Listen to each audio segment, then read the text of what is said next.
ان الحمد للہ والصلاة والسلام علی رسول اللہ۔ قرآن حکیم کلاس میں آج ہم سورۃ البقرہ کی 6 آیات کو سمجھیں گے، آیت نمبر 10 سے لے کر 15 تک کو۔ گزشتہ نشست میں ہمارے سامنے یہ بات آئی کہ قرآن حکیم میں 2 قسم کی آیات ہیں، ایک محکمات اور دوسری متشابہات۔ جن لوگوں کے دل ٹیڑھے ہیں، جو فتنہ پھیلانا چاہتے ہیں اور اپنے غلط نظریات کی ترویج کرنا چاہتے ہیں، یہ لوگ قرآن کی ان آیات کے پیچھے ہو لیتے ہیں جو متشابہات ہیں اور محکم آیات کو چھوڑ دیتے ہیں، جن آیات پر قرآنی تعلیمات کا دار و مدار ہے۔ ظاہر ہے جو لوگ فتنہ پھیلاتے ہیں ان کے کوئی نہ کوئی دنیوی مقاصد اور مفادات تو ہوتے ہیں نا، جس کی وجہ سے وہ واضح قرآنی تعلیمات کا انکار کر دیتے ہیں۔ تو اگلی آیت میں ان کے اس طرز عمل پر ان کو خبردار کیا جا رہا ہے کہ جن مقاصد کے لیے اور مفادات کی خاطر، مال و دولت کی خاطر تم یہ کام کر رہے ہو، تو یہ سب چیزیں اللہ کے مقابلے میں تمہارے کچھ کام نہیں آئیں گی۔ دیکھیے آیت کو، ان الذین کفروا لن تغنی عنہم اموالہم ولا اولادہم من اللہ شیئا۔ بے شک جن لوگوں نے کفر کیا ان کے ہرگز کام نہ آئیں گے، ان کے مال اور نہ ہی ان کی اولاد اللہ کے سامنے کچھ بھی۔ دیکھیے یہ مال اور اولاد ایسی چیز ہیں جن کی وجہ سے انسان کفر تک چلا جاتا ہے، اور دن قیامت جب انسان مجرم بنا کھڑا ہوگا رب کائنات کے سامنے تو یہ مال و اولاد بچا نہیں سکیں گے۔ سورہ عبس وتولی میں بڑا واضح فرمایا، یوم یفر المرء من اخی، جس دن آدمی بھاگے گا اپنے بھائی سے، وامہ وابی، اور اپنے ماں باپ سے، وصاحبتہ وبنی، اور اپنی بیوی سے اور اپنی اولاد سے، لکل امرئ منہم یومئذ شأن یغنی، اس دن ہر کسی کو تو اپنی پڑی ہوگی۔ تو مال اور اولاد اور یہ رشتہ دار جن کی خاطر آج قرآنی تعلیمات سے انحراف کیا جا رہا ہے، ان کو سوچنا چاہیے کہ کل قیامت کے دن اللہ کے سامنے پیشی کے وقت مجھے یہ اللہ سے نہیں بچا سکیں گے۔ وَأُولَئِكَ هُمْ وَقُودُ النَّارِ، اور ایسے ہی لوگ آگ کا ایندھن بنیں گے۔ كَدَأْبِ آلِ فِرْعَوْنَ وَالَّذِينَ مِنْ قَبْلِهِمْ، جیسا کہ معاملہ تھا آل فرعون کا اور ان سے پہلے لوگوں کا، یعنی ان کو بھی اللہ تعالیٰ نے خوب مال و دولت اور قوت سے نوازا تھا، لیکن کذبوا بآیاتنا، انہوں نے بھی ہماری آیات کو جھٹلایا۔ فأخذهم اللہ بذنوبہم، تو اللہ نے انہیں پکڑ لیا ان کے گناہوں کی پاداش میں۔ واللہ شدید العقاب، اور اللہ کی سزا بڑی سخت ہے۔ تو فرعون اور فرعون جیسے صاحب مال و دولت کے برے انجام کے نمونے تمہاری ہدایت کے لیے دنیا میں ہی موجود ہیں، کہ دنیا کی کوئی چیز پھر انہیں اللہ کی پکڑ سے بچا نہ سکی، پھر بھلا آخرت میں کیسے بچا سکے گی۔ فرعون کے بعد اب اگلی آیت میں کفار مکہ کا بھیانک انجام بھی سن لیجیے، وہ بھی ایک نمونہ دیکھ لیجیے۔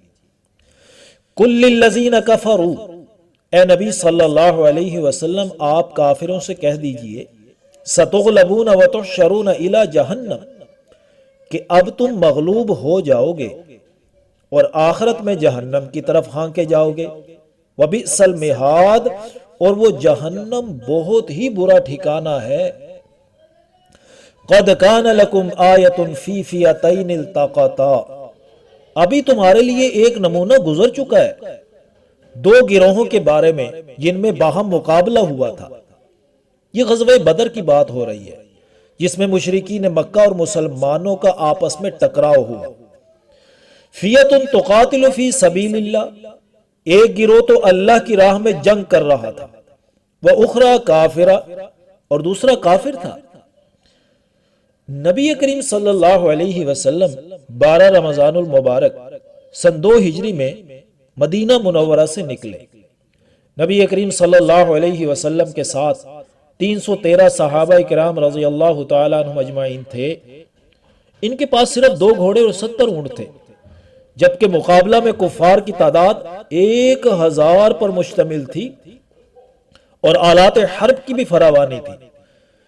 یہ جنگ 17 رمضان المبارک سن 2 ہجری بروز جمعہ میدان بدر میں لڑی گئی۔ اسی سال ماہ رمضان کے روزے بھی فرض ہوئے تھے۔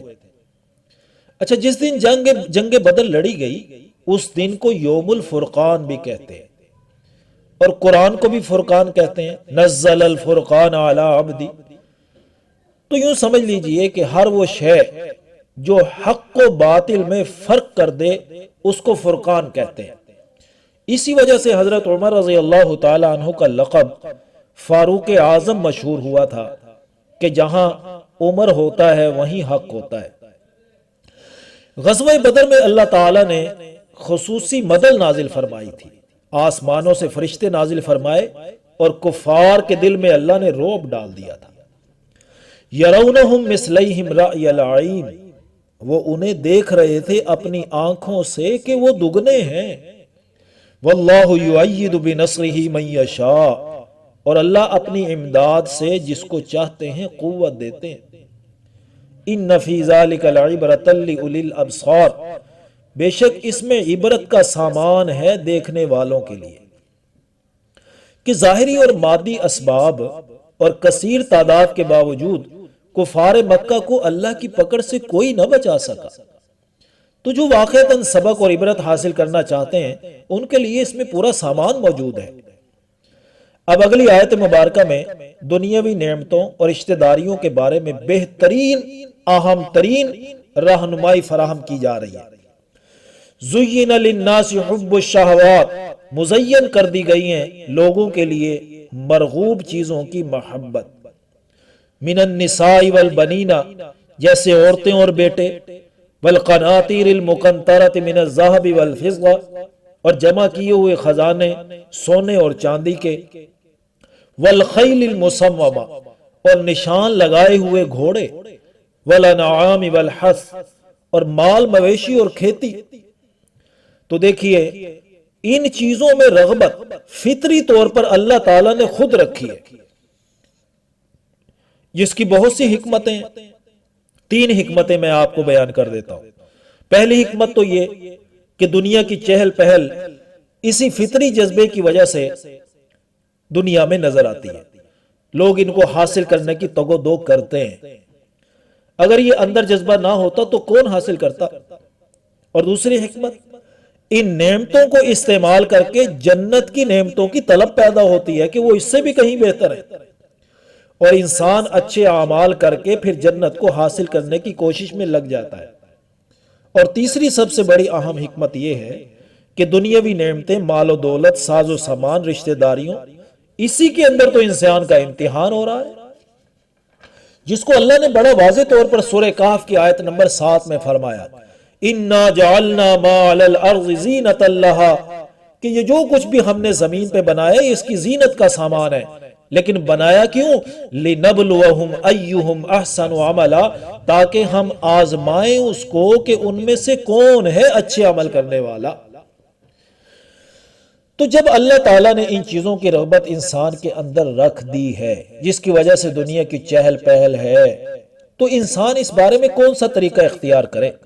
تو اس کا جواب یہ ہے کہ شریعت مطہرہ نفس کشی، سیلف انہیلیشن کا حکم نہیں دیتی، بلکہ تزکیہ نفس، سیلف کنٹرول کا حکم دیتی ہے۔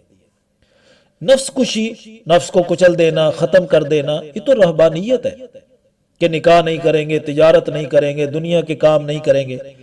نبی کریم صلی اللہ علیہ وسلم کا فرمان ہے، لا رہبانیت فی الاسلام، اسلام میں کوئی رہبانیت نہیں ہے، بلکہ فرمایا النکاح من سنتی، نکاح میری سنت میں سے ہے۔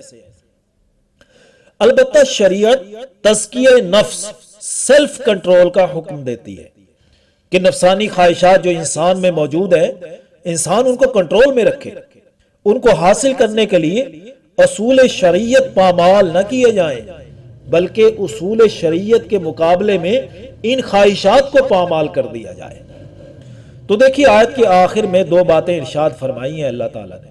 نمبر ایک ذالک متاع الحیات الدنیا، یہ سب دنیا کی زندگی کا سامان ہے، یعنی یہ سب چیزیں جو اللہ نے گنوائی ہیں یہ دنیا کا سامان ہے، دنیا کا کام چلانے کے لیے تو ہیں لیکن دل لگانے کے لیے نہیں ہے۔ دل لگانے کے لیے کیا ہے وہ آگے دیکھیے، واللہ عندہ حسن المآب، اور اللہ ہی کے پاس ہے اچھا ٹھکانہ۔ تو وہ اچھا ٹھکانہ حاصل کرنے کے لیے دنیاوی نعمتیں اور رشتہ داریاں کام نہیں آئیں گی، بلکہ ان کو کن اصولوں کے مطابق استعمال کیا وہ عمل کام آئیں گے۔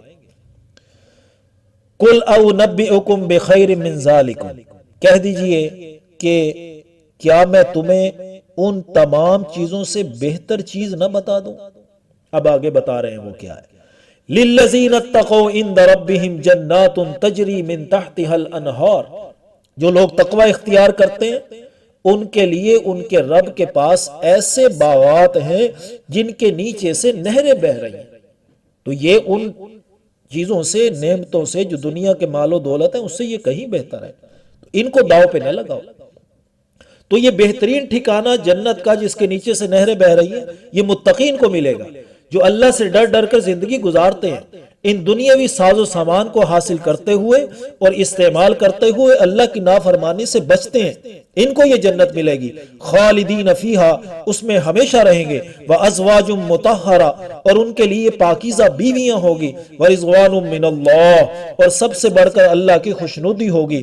واللہ بصیر بالعباد، اور اللہ اپنے بندوں کو دیکھ رہا ہے، اچھے عمل کرنے والوں کو یہ ٹھکانہ عطا کرے گا۔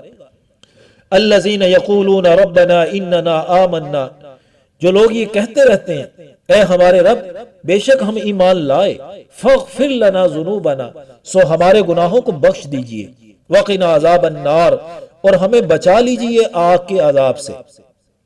تو جن کے اندر یہ جذبات پیدا ہو جائیں، جن کو آخرت کا خوف دامن گیر ہو جائے، ان میں پھر جو صفات پیدا ہوتی ہیں نا وہ اللہ نے اگلی آیات میں ذکر کی ہیں۔ دیکھیے، الصابرین والصادقین، وہ صبر کرنے والے ہیں اور سچے ہیں، والقانتین والمنفقین، اور اللہ کی فرما برداری کرنے والے ہیں، راہ خدا میں خرچ کرنے والے ہیں، والمستغفرین بالاسحار، اور سحری کے وقت میں بخشش طلب کرنے والے ہیں۔ تو اللہ تعالی ہمیں ان اوصاف کو اپنانے کی توفیق نصیب فرمائے، آمین یا رب العالمین۔